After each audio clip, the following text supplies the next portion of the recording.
There are three ingredients required for a great dance: great people, great music, and a great dance hall. Here we explore exclusively the ingredient of what makes for a great dance hall, using the example of the legendary Terrace Club. Briefly about the Terrace Club. It was built in the 1940s in Stamford, Connecticut, and served for decades as a multifunction social facility, accommodating both private and public events. Our focus here is on its optimization for social dance events, especially ballroom dance events. In ballroom dance circles, it gained wide fame for its weekly ballroom dances held there for years. Sadly, the Terrace Club closed entirely in 2005, and the facility was torn down around 2010.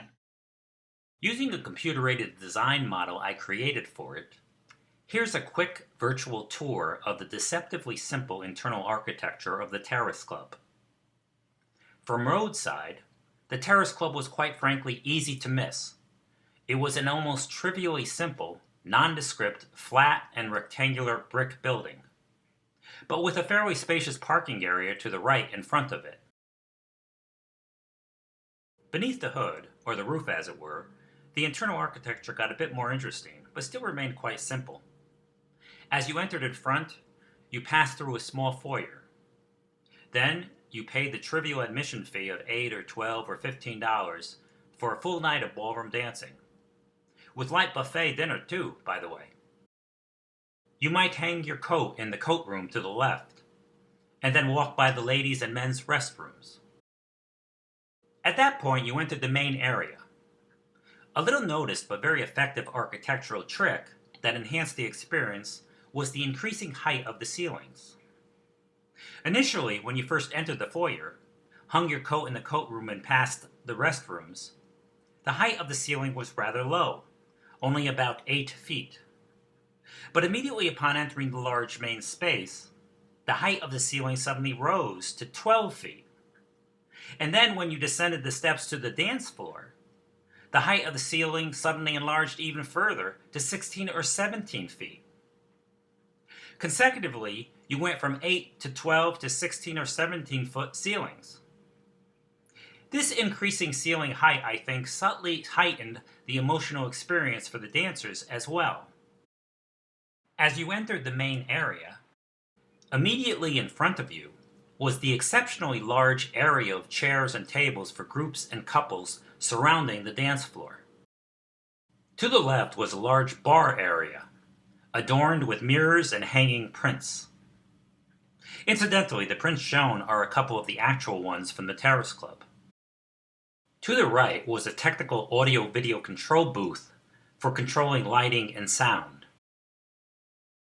And walking further to the right, there was an additional bar, an ancillary bar, in semicircular form, which was never actually used for ballroom dances, but had its use for other functions of the Terrace Club.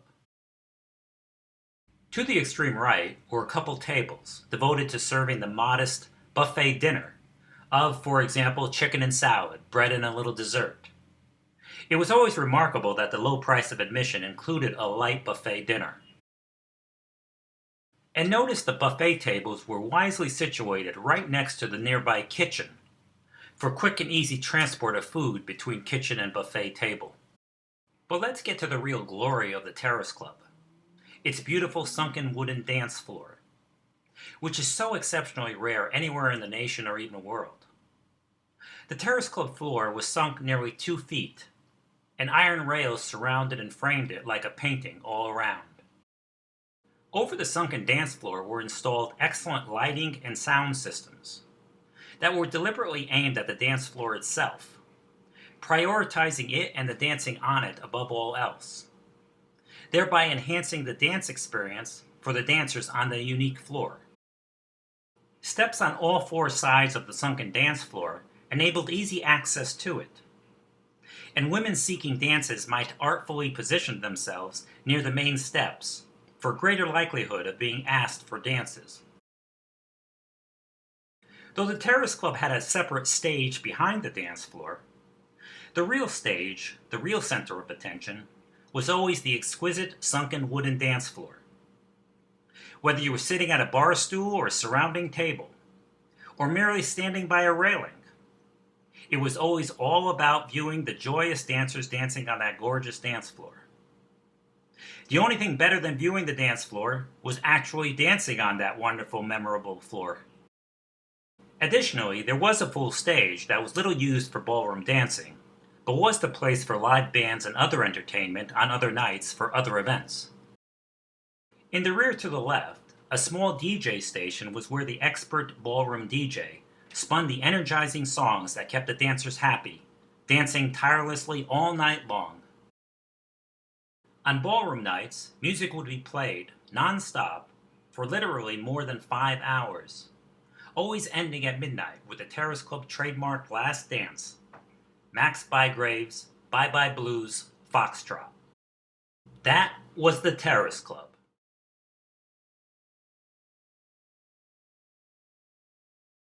Having provided a virtual tour of it, here are the very specific, very detailed, and very exact measurements of the Terrace Club. In the months before the Terrace Club closed, I brought a measuring tape to the regular Wednesday ballroom dances, and with the able assistance of Janet Sandor and Mary Riley, holding the measuring tape for me, jotted down measurements for the interior architecture as shown. To help see the particulars of the measurements, here is a magnified view of the top, and here's a magnified view of the bottom. As stated in the virtual tour, the beautiful sunken wooden dance floor, with its lofty 16 or 17-foot ceiling, was by far the most important element to making the Terrace Club a great dance hall. The sunken nature of the floor clearly demarcated dance from non-dance turf, in a manner like a moat around a castle that prevented non-dancers, as well as waiters and waitresses, from traversing and interfering with the sacred dancing.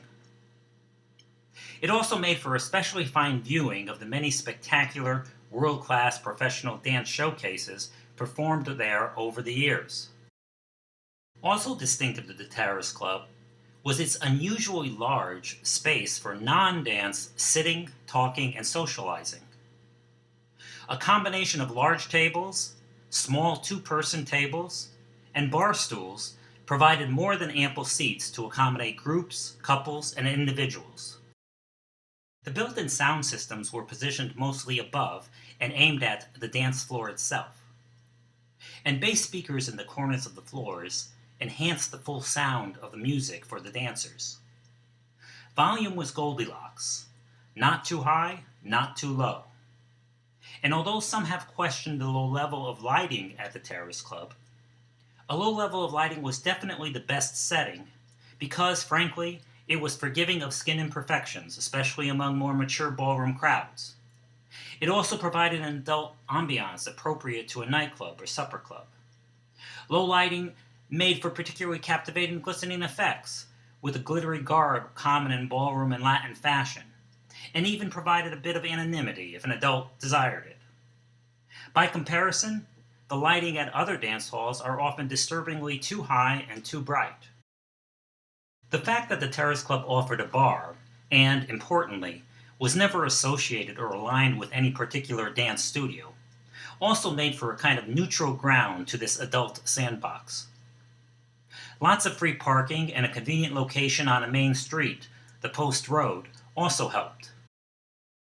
Here's a systematic comparison of the Terrace Club attributes versus other dance halls. As you can see, the Terrace Club fares well, very well, by comparison. Finally, to flesh out the interior of the Terrace Club, here are several slides of random photos gathered from the Terrace Club website and other sources, with gratitude. You can see it was, of course, used for many types of functions, not only dance.